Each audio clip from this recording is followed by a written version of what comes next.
لە ساڵیادی ڕزگارکردنی کۆبانێ لە دەستی داعش ئێستا شارەکە دووبارە لەلایەن داعشی قاتلە بەرەوە گەمارۆدراوە. یارمەتی UN چۆتە ناو کۆبانێ بەڵام تا ئێستا ڕێگەیان بە یارمەتیەکانی هەرێم نایەوە. پێشەوەی بێتان بڵێم کە بۆ نایەڵەن هاوکاری خۆمان بگا بە کۆبانێ با باسی دوایین پێشاتەکانتان بۆ بکەم. وەزارەتی بەرگری سووریا سەعات 11 شەوی 24 یەک وتی 15 ڕۆژی تر ئاگربەست لەگەڵ هەسەدە درێژەکەینەوە. ئاگربەستەکە لەبەر چاوی کاڵی کورد و ئازاری وجدانیان نییە بۆ 5 مناڵەی کە لە کۆبانێ ڕق بوونەتەوە. بەڵکو زیاتر لەبەرەوەیە ئەو 7000 داعشە زیندانیەی پێشتر لە زیندانەکانی هەسەدە بوون بە سەلامەتی بگوازنەوە بۆ عێراق. بێگومان بە ڕەزامەندی ئەمریکا، چکە پێشتر باسم کردە بووکە سێنتکۆم ئەڵێت هەرچی داعشی عێراقیە ئەنێرینەوە بۆ عێراق خۆی، چونکە ئەحمەد شەرع مەجالی نییە خەریکی شتی ئێوە بێ. شتێکی دیکە کە بێ لە ماوەی ئاگربەستە 15 ڕۆژەیەکەدا بکرێ ئەوەیە دیمەشق و هەسەدە ڕێککەون لەسەر چۆنێتی تێکەڵکردنی هێزەکانی هەسەدە بە سوپای عەرەبی سوور. سەر ڕای ئاگربەستەکەی کە کراوە سوپای عەرەبی سووریا ڕۆژ نییە هێرش نەکەنە سەر گوندەکانی حەسەکە و بردمانی کۆبانەی گەمارۆدراو نەکەن و هیچ حسابێکیش بۆ ڕێکەوتنەکە و ئەمریکاش ناکەن کە نێوەندگیر بوون بۆ گەشتن بە ڕێکەوتنەکە. 26 ئیلهام ئەحمەد وتی ئاگربەستەکەی دیمەشق بەس ناوە ئەگینا خۆیان پابەند نین پێوە. ئەمەی لە کۆبانە ئەیکەن کۆمەڵکوژیە و هێرشیان نەوەستاندەوە بۆ سەر هەرێمی جەزیرە. ئیلهام ئەحمەد وتیشی بێدەنگی لە ئاست ئەم تاوانانە شکستێکی ئەخلاقیە و کۆمەڵگەی نێودەوڵەتی بەرپرسیارەتێکی ئەخلاقی لەسەر شانە بۆ هەنگاونان. خۆیتر ئەرەگەر هەنگاویشی نەنا ئەوە دیارەچی.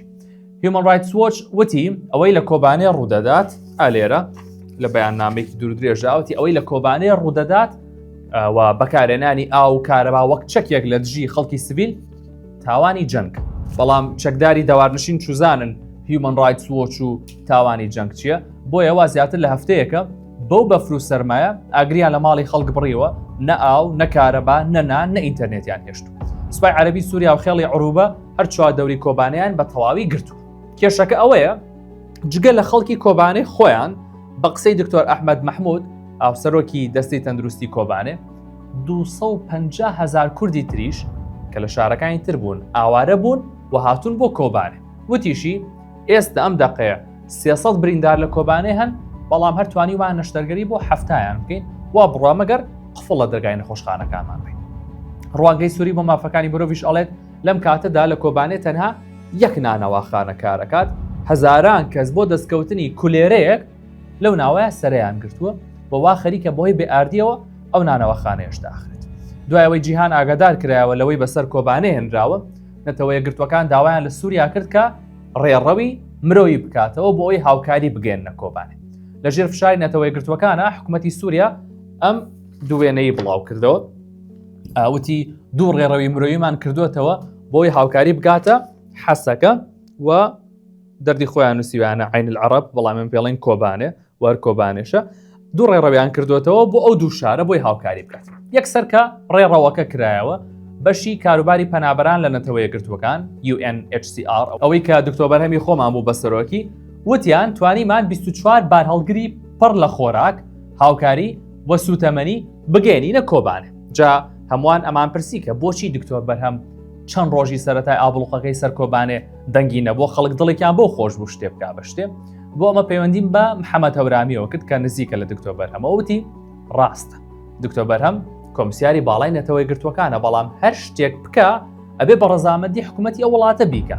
ئەوەش کاتی ویستوە تا بتوانێت دیمەشق ڕازی بکات ئەو ڕێڕەوە بکەنەوە. طبعاً ڕخنەیەکی زۆرە گیرا لە دکتۆر بەرهەم کە بۆ یەک دوو ڕۆژی یەکەم هیچ هاوکاری نەناردووە و هیچ جێدەستێکی دیار نەبووە، یعنی لە کۆبانی ویستم ئەمە بۆ جەنابێت و بۆ ئەوانەشی کە گوێت لێ ئەگرن ڕوون بکەمەوە. ڕێکەوتنێک کرا لەگەڵ حکوومەتی سووریا، کۆریدۆرێک کرایەوە، مەرحەلەی یەکەم 24 ترێلا خۆراک و پێداویستی پزیشکی نێرایە کۆبانێ. بەڵام وەکوتمان سەدان هەزار کەس لە کۆبانێ گیریان خواردەوە. ڕەنگە هاوکاریەکانی UN بەتەنیا بەس نەبن بۆ ئەوەی خەڵک ژیانی ئاسایی بێتەوە.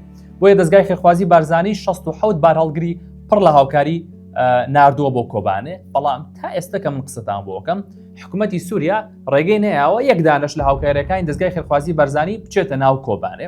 ئەمە قسەی ڕەواج حاجی ئەندامی دەستەی کارگەڕی دەستگاکەیە کە ئێستا لە قامیشلۆی. سڵاو دەستگا خێرخوازی بارزانی هەوڵەکانی بەردەوامن هەموو بانایەکی خستۆتەگەر بۆ ئەوەی بتوانین یەکەم کاروانی مرۆیی تایبەت بە دەستگا کە ئامادە کراوە زیاتر لە 20 ڕێ لە مەواد و خۆراکن بگەینین بە کۆبانێ. بۆچی ناهێڵن هاوکاریەکانی هەرێمی کوردستان و ئەو دەستگا خێرخوازیە بگا بە کۆبانێ؟ چونکە میدیا عەرەبیەکان دەستیان کردو بە هەڵمەتێکی زۆر خراپ. ئەڵێن ئەم بار هەڵگرانی کوردستان ئەینێرن خواردنوشت نییە، تێنەکەون هەمووی چەک و ئەسلیحەیە و ئەیانەوێ بگەن بە شەڕڤانەکان لە کۆبانێ. الحكومة السورية هي المسؤولة عن كل إنسان سوري داخل مدينة كوباني، لا تحتاج حقيقة أي دولة في العالم. جگەلەوەی کۆبانێ دەستگای خێرخوازی بارزانی ئەڵێن کە 114 بار هەڵگر خواردن و پێداویستیمان گاندۆتە قامیشلۆ و حەسەکە و دێرە زور، چکە بیتان نەچێ ڕاستە قامیشلۆ و حەسەکە گەمارۆ نەدراون، بەڵام لە گوندەکانی دەوروبەریەوە لەو شارانەی دیکەوە کە سوپای سووریا گرتوونی خەڵکێکی زۆر ئاوارە بوون و هەمویان لە قامیشلۆ و ناوەگیرستاوت. هەندێک لە خێزانەکان کە ئێستا ئاوارە بوون لە قامیشلۆ هەمان ئەو خێزانانن کە خەڵکی ئەفرین و لە 2007 ئاواری شەهبە بوون، دوایی ئاوارە بوون بۆ ڕەقە، ئێستاش ئاوارە بوونەتەوە بۆ قامیشلۆ، بۆیە زۆربیان هیچیان بۆ دەرنەچووە و لە خواردنەوە پێویستیانە حتا جلوبەرگ و جێگە و نەوت و هەموو شتێک. دابشکردنی ئازوقە هەبووە لە ناو عامودێ و لە ناو قامیشلۆ و لە زۆربەی شوێنەکانی تر. ئەم پرۆسەیە بەردەوامە هەروە ڕۆژانە 1850 ڕەتەینان دابش دەکرێتن لەگەڵ 3000 ژەمی خواردنی گەرم بەسەر خێزانەکان کە تا ئێستا ناتوان خواردن بخۆیان چێ بکەن. خێزانەکان پێویستیان بە تەباغ و پێویستیەکانی شی و لێنان هەیە خواردن دروستکردن، چونکە ئەوانە کە دەرچوونە تەنها خۆیان ڕزگار کردووە و هیچ شتێکیان لەگەڵ خۆیان نەهێناوە. ناڵ باژارێ قامش و خەڵکێ مەی باشوور کەردن مەباتن ئالیکاریانی ئەوژی خۆهاتن. حکوومەت هەرێمی کوردستانیش لە فەیسبوک ئەمەیان نووسی لەسەر داوای سەرۆکوەزیرانی هەرێمی کوردستان 100,000 لیتر سوتەمەنی بۆ ڕۆژاوای کوردستان نێردراوە و بە درێژایی وەرزی زستانیش بەردەوامە. سەرۆکی حکوومەتی هەرێمی کوردستان کە وەجبەی یەکەم 100,000 لیتر سوتەمەنی ناردووە، وەجبەی دووەم گەیشتووە، هەروەها ئەم ڕۆژ 200,000 لتری تر گەیشتووەواتە تا ئێستا نزیکەی 400,000 لتر سوتەمەنی گەیشتو و دابەشی سەر ماڵەکان دەکرێت و پرۆسەکە بەردەوامە. جگە لە دامەزراوە و دەستگا و لایەنە حکوومیەکان خەڵکی باشووری کوردستان خۆشیان خەریکی کۆکردنەوەی هاوکارین، گەنج و پیر و هونەرمەند و مامۆستای ئاینی و سیاسی لە هەموو لایەکەوە خەڵک بەشدارن، تەنانەت مناڵەکانیشمان پارەی ئەو دەخیلانەی کە بۆ کڕینی ورچ و پاسکیل کۆیان کردبووە ئەیهێنن بۆ ڕۆژئاوا بۆ کەمپینەکان. هەربەجی کورد و کوردستان کەناڵەکانی ڕاگەیاندنیش ئیشێکی باشیان کردو لە هەولێر و سلێمانی و هەڵەبجەوە هەمویان خەریکن، ئیتر سەرمایه‌داران و کۆمپانیاکان بەردەوام پارە و سەبەتی خۆراک و دەرمانیان بۆ ئەنێرن بۆ کەمپینی کەناڵەکان. خێری هەموو لایە بنووسێن.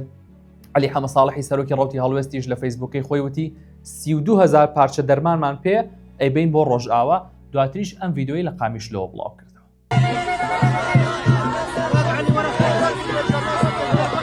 هەموو ئەم شتانە کاتێ ڕۆیەن 11 ساڵ لەمەوە پێش ئەمڕۆ کۆبانێ گەمارۆیەکی 140 ڕۆژی داعشی تێکشکاند. ئەو کات کاروانێکی پێشمەرگە لە باشووری کوردستانەوە بە باکووری کوردستانە ڕۆشتن و خۆیان گەیاندا ڕۆژئاوا، 3 پارچەی کوردستانیەکی گرت بە و کاروانی پێشمەرگەیەوە شانبەشانی شەڕڤانان شەڕی مانوونەمانیان کرد.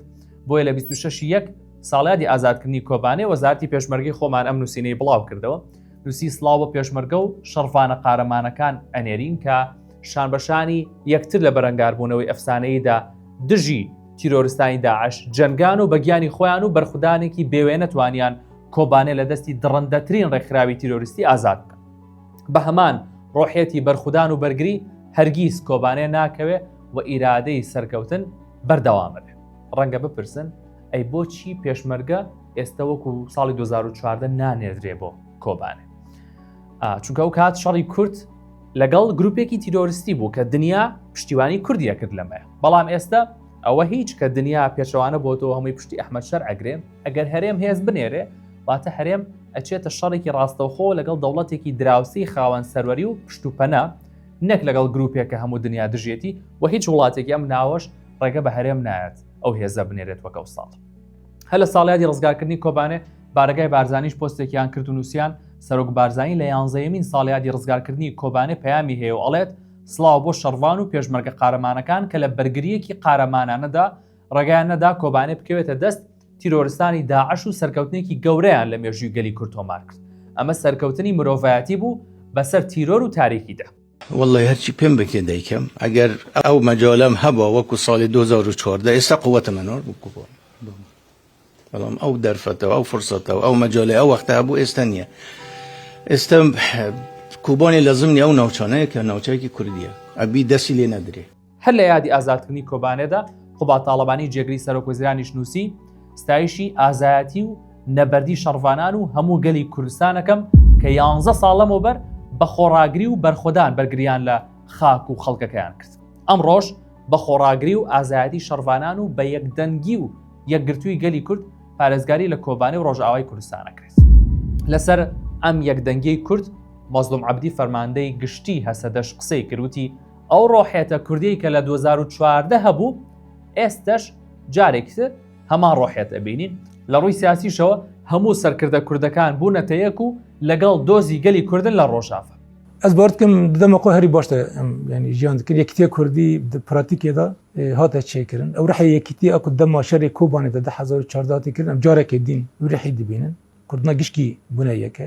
ئەس هەری مەسەلەی سیاسی دەبێژم ینی هەری هێزی سیاسی دەبێژم هێزن سیاسی کورد هیرۆ حەمیل لەگەل ڕۆژاوانە لەگەل دۆزە گەلی کورد ڕێبەبەری هەرێمە کوردستانê سەرۆک بەرزانی یەکنیچێڤان چه سلێمانê کەک باڤل سەرۆکê یەکیتی نیشتیمانی کوردستان.